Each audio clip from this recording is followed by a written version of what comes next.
Ladies and gentlemen, I hope you're fine. I'm also okay. Yesterday, the president attended a church service in Kileleshwa Ward, Dagoret North constituency, the host being the Honorable Beatrice Elashi. This church service was attended predominantly by members of ODM's Nairobi leadership, led by the Honorable George Aladwa. And they had a lot to say. They promised to support the president. They made it clear that ODM was 100% with William Ruto, to signify that come 2027, ODM would support Ruto. Let us sample some of the statements made yesterday during this church service by ODM Nairobi leadership. Mimi ni chairman ODM. Tunasikia wengine wakiongea. Hiyo ni maoni yao. Sisi tuko kwa broad based government 100%. Tuko na mawaziri watano wa ODM: Joho, Oparanya, Mbadi, Wandai na mama ambao ulipatia Aspul kutoka Turkana wakapata waziri. Ma ODM CS wako hapo. Rais aliwatangaza, wakateuliwa, wakaapishwa. Kwani sisi hatujui hiyo maneno? Ni mawaziri wa UDA. Oparanya alikuwa deputy party leader, Joe alikuwa deputy party leader. Watu wetu wako ndani ya cabinet, tutakuwa hapo rais. Hapo ndo tuko. Tuna pretense hapa. Tutakuja kupretend hapa na pale. Wao kutaka kutufukuza tufukuze basi. Hao ni ODM MCS, ulikaa na rais, wewe unaenda kupigia Raila kura hapa. Kenya mzima ni wewe president. Inga rais na kura ya Raila AU Ethiopia 20 hiyo next month. Ni kweli ama ni uongo? Rais ametembea kila nchi mpaka anakutana na wengine kwa pool, wengine kwa tent, wengine wapi, pigeni Raila kura. Jemeni, tutadanganyana? Rais hatuko hapo kwa kudanganyana. Tuko hapo kukusupport na tutakusupport.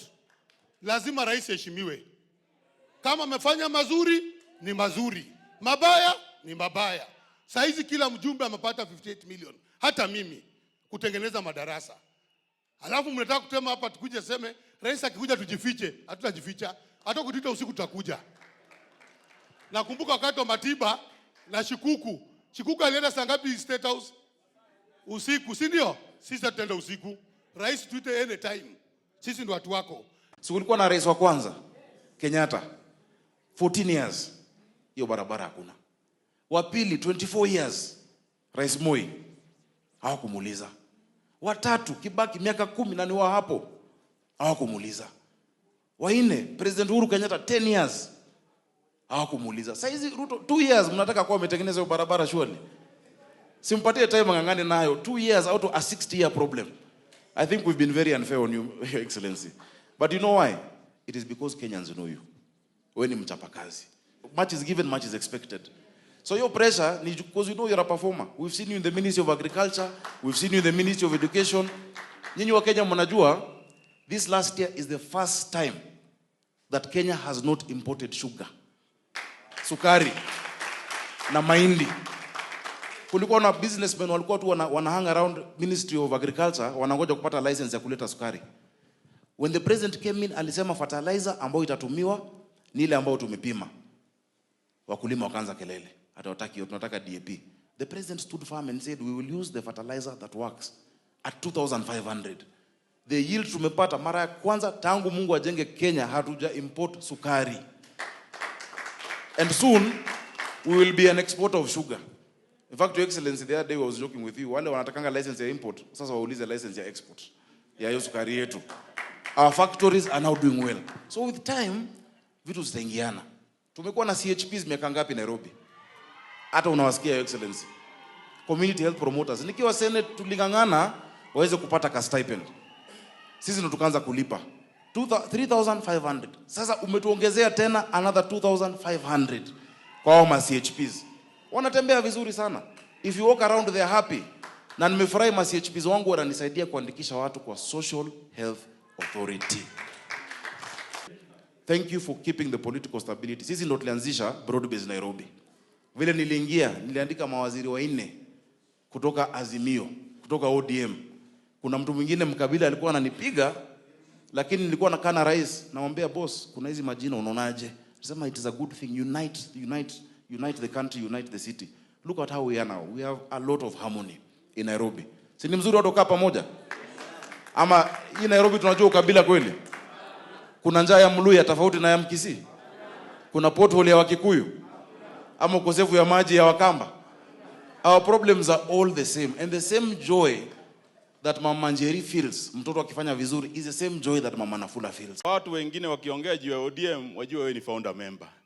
So mtu asitoe kwamba ODM itafanya hii yote.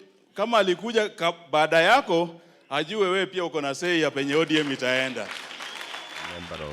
By Alai reiterating that Ruto was a founding member of ODM and insisting that he should have a say in where ODM heads to, he was just confirming that as a party, they are likely to stand with William Ruto. That is what he meant by you are a founding member and you must have a say. He was just saying before anybody comes and tells you anything about ODM, you should also have a say, meaning ODM will stick with Ruto to the end. I am the biggest beneficiary and the happiest person kwa mambo ya broad-based. And ask me why. Your Excellency, leo ni Sunday. Ingekuwa ni hizo siku enzi zingine, leo tungekuwa tunakupangia kesho. Leo tungekuwa tumekaa mahali na chairman, tunakupangia. Kwa hiyo harakati ya kupanga, wewe na mwenzako yule alienda, I got shot here, hii ni mguu haikukua. Wakati tulikuwa Riverside kwa Kajwang, tunatoka baba came back. Hii mguu wakati hiyo tu ya baba, hii mambo ya post election. Nikikanyaga hii mguu rais ilikuwa inaangalia the other side. So today we would be planning for you for tomorrow. There is something in politics also called a health break. And I mean that literally for me, a health break. Ni kweli ama sio kweli? What Oluoch is very grateful for the broad-based government. He's saying that it has given him personal health break, by the way, because otherwise he would be engaged in activities that would endanger his own life, if not make him miserable health-wise. What Oluoch is saying is that working together with William Ruto is better for the Nairobi as a county and also for the people that he represents. The acrimony was not good. He's just admitting that whatever was happening then was not the right thing that should have happened. Last year we had a very, very difficult year. The country was tearing apart. And Your Excellency, it called for your wisdom to bring this country together and to guide us. I wanted to assure Your Excellency that we started this year a very hopeful and confident people because we know that your leadership is a leadership that is inclusive and a leadership that is going to bring good things for this country. Your Excellency, I was with you in New York last year when you began campaign for Baba to go to African Union. And Your Excellency, I know what you have done. And just to add on what Imatok has said, Your Excellency, some people are saying that you are one-term president. I want to tell Your Excellency that as long as you are with God and you are with Baba, I don't think you'll be one-term president. So that is the assurance I wanted to give you, and I want to tell you, Your Excellency, that as an economist, because I'm an economist by training, and a banker by my career is banking, I know that our economy is jump-starting. And this year we are going to see money flowing to the pockets of Kenyans. And the noises that are coming across the country, we are going to stop those noises. And Your Excellency, we are praying for you. As people from Nyanza, you are working for us. You have brought us electricity. You have brought us infrastructure. And you continue to work with Baba for the betterment of this country. Honorable Atandi from Alego Usonga is repeating something that I've told you here before. Remember, I told you that President Ruto didn't bring Raila on board lightly. No. The president had to make a very tough decision. Remember, he had promised that he would send Raila Odinga home.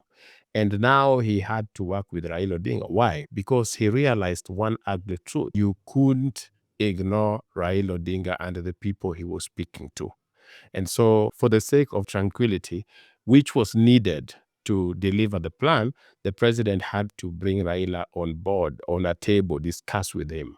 And that is what Atandi is saying here, that it took wisdom from the president to decide that I be the bigger man, even though I had said I will not succumb to Raila's blackmail and I will never do this. And even though I know it is going to cost me a lot, the peace is worth more than the support I would get. And so the president brought in the Raila's people, Raila and his team on board.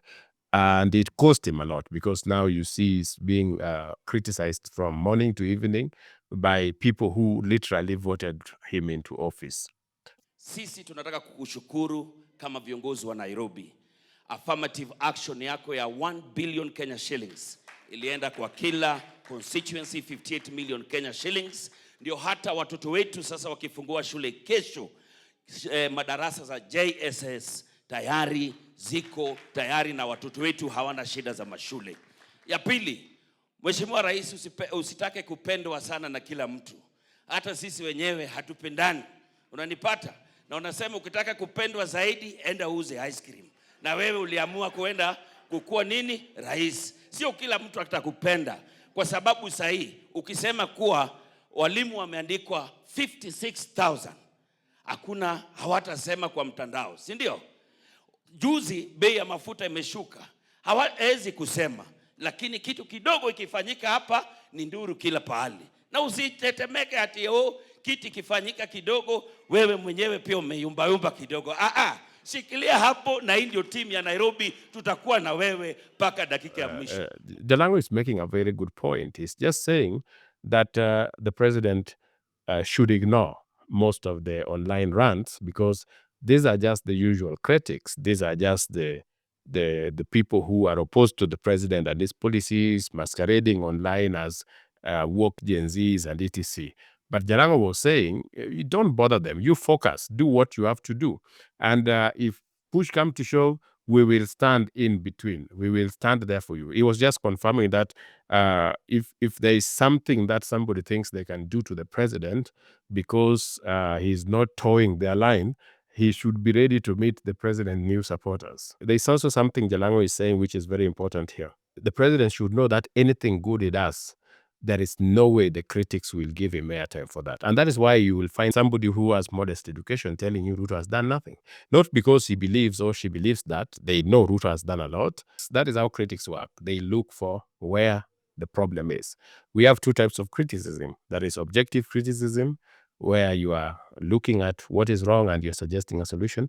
And then there is just criticizing for the sake of it. Okay, we call it negative energy, where your work is to find problems with somebody and make sure that that person looks as bad as possible. And that is what the so-called Gen Zs online and others are doing. They are looking for anything to accuse Ruto of. They would accuse Ruto for anything, including drought and other things.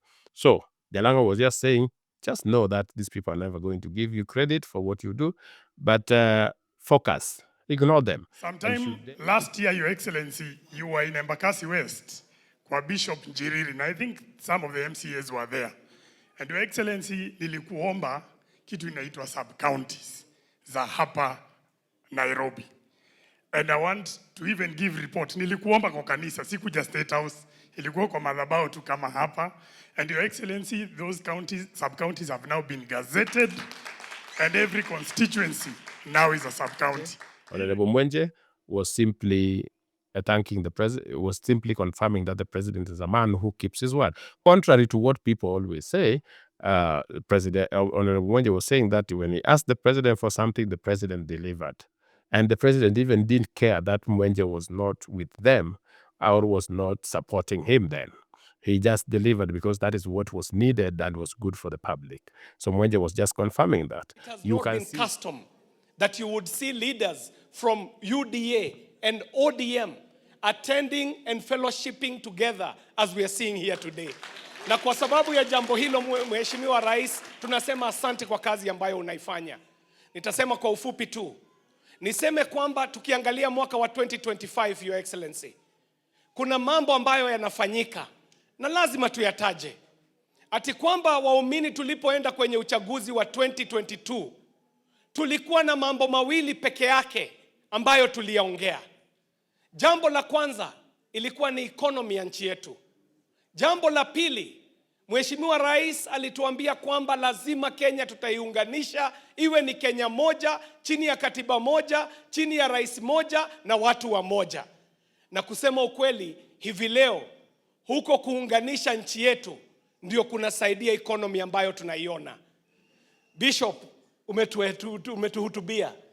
Bishop Karoro ukatuambia kwamba tunaambiwa na Mungu mwenyewe kwamba ako na maono mazuri kwa taifa letu na kwetu sisi. That huyu Mungu anatueleza kwamba akiangalia mbele anaona mema. Sisi hayo mema tayari tunayaona. Ukweli usemwe, mahali tulikuwa 2022 sio mahali tuko leo. Mahali unga ilikuwa, bei ya unga ilikuwa mwaka wa 2022, kusema kweli leo imeshuka. Kama ni bei ya mafuta yameshuka. Kama ni ukweli usemwe, mahali ambapo shilingi ilikuwa against the dollar, ukweli ni kwamba imeshuka. Haya ambayo tunapoyatarajia, lazima tuseme asanti kwa yale ambayo yanatendeka. Na zaidi ni kwamba kitabu kitakatifu kinatuambia wakati Musa aliwatoa watu kule Misri, akiwapeleka Canaan, walifika mahali wakapata ripoti mbili. Na mimi nitamalizia kwa kuuliza vile ambavyo Bishop Karoro wametuuliza, whose report shall you believe? Kuna wale walipewa ripoti kwamba Canaan kumejaa majitu, hakuwezi kukaingika. Kuna yule Caleb na Joshua ambaye alisema tukiwa na Mungu hiyo Canaan tutaingia. Na sisi kwa hiyo imani, tukijua Mwenyezi Mungu yuko na Kenya, tunasema tukiwa na Mheshimiwa William Ruto, hiyo Canaan ambayo tumekuwa tukitarajia kama wa Kenya tunaingia, na hayo mazao tutayaona mwaka huu wa 2025. Yes. Now, let us conclude by listening to the president's speech, and then we answer the question, is ODM supporting Ruto because of AUC or what? Mimi vile vile nataka niseme asanteni sana watu wa Nairobi na makanisa ya Nairobi kwa kutuombea, kuniombea mimi na kuombea serikali ya Kenya na kutuombea kama taifa, kwa sababu Mungu ametupatia majukumu. Kuna watu wanaongea mambo ya 1 term, 2 terms, 3 terms. Mimi nataka niwaambie, mimi pale nyuma kuna watu hata hawakufikiria nitakuwa na any term. So Mungu ni nani? Si ndio? So mimi nimefurahi sana kwamba Mungu amenipatia nafasi hii niwe kiongozi wa Kenya. Mimi ambaye nilikuwa mtu mdogo, sijulikani, familia yangu haijulikani, kutoka mahali kidogo, I am a very proud President of the Republic of Kenya. Na mimi nataka niwaeleze ya kwamba kuna kazi Mungu amenipatia nifanye Kenya hii, na nitafanya. Yes. God has given me an opportunity to lead this nation and an assignment to transform Kenya. And I have every intention to make sure that we transform our nation. Ndio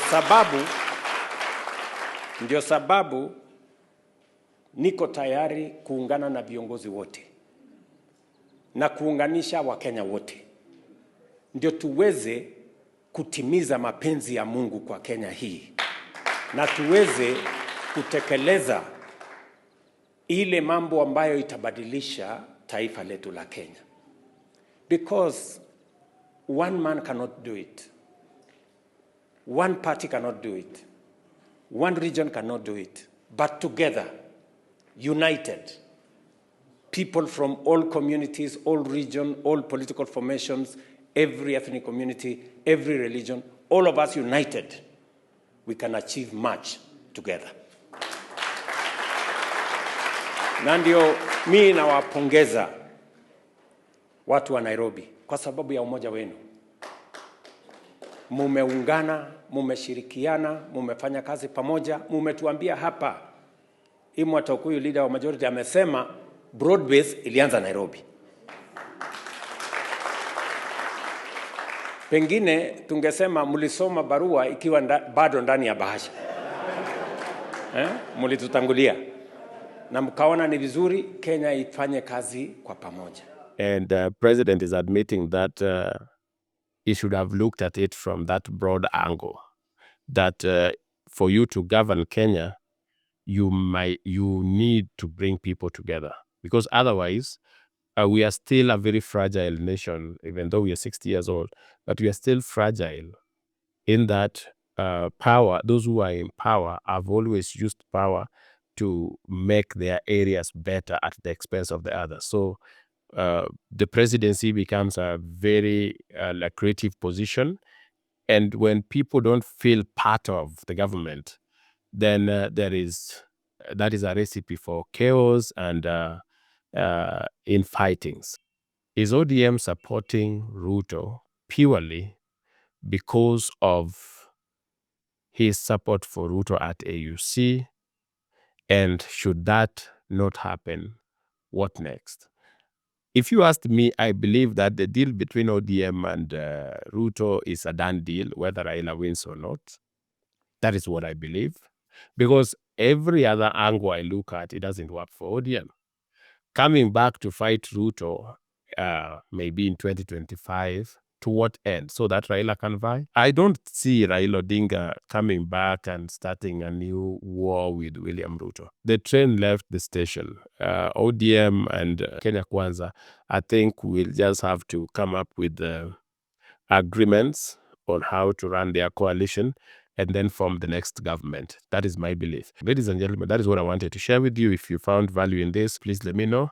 Don't forget to like the video and share it with friends. Otherwise, if you want detailed analysis of what happens in the unlikely event that Raila loses the UC seat in February, watch this video.